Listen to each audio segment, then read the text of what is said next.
అట్లా అని మా కొడుకు ఇక్కడ తీసుకొచ్చింది. అదే నేను కోటి దండాలు పెడుతున్నా. ఎందుకు?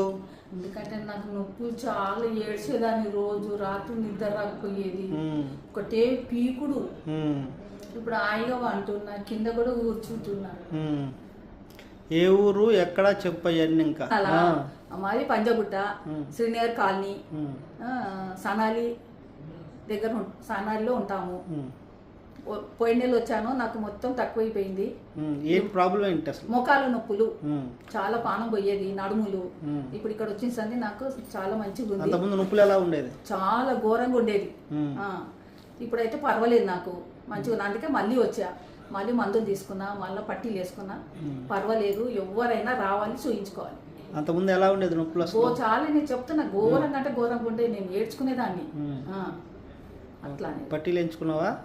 వేయించుకున్నాను. మందులు తీసుకున్నావా? మందులు కూడా ఇచ్చేసింది. ఓకే, బాగుంది కదా ఇప్పుడు? ఇప్పుడు బాగుంది అయ్యా. ఓకే, చాలా అంటే చాలా బాగుంది. మా మన్మరాలు కూడా తీసుకొచ్చా, వేసింది పట్టీలు. సరే, అవును, చికెన్ గున్యా వచ్చిందా మీకు?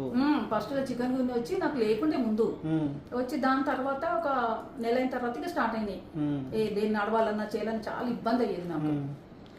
అట్లా అని ఊకున్నా, అవి ఇవి టాబ్లెట్ వేసుకున్నాను, వేసుకున్నా తగ్గలేదు. ఇక మా కొడుకుని, అమ్మ అడిగి తీసుకుపోతా చూడు, నీకు తక్కువ ఉంటాయి అంటే మా పెద్ద అబ్బాయి తీసుకొచ్చి. మీ అబ్బాయి ఏం చేస్తారు? ఎయిర్లైన్స్ లో జాబ్. ఎయిర్లైన్స్ ఎయిర్పోర్ట్ లో జాబ్ చేస్తాడు. మా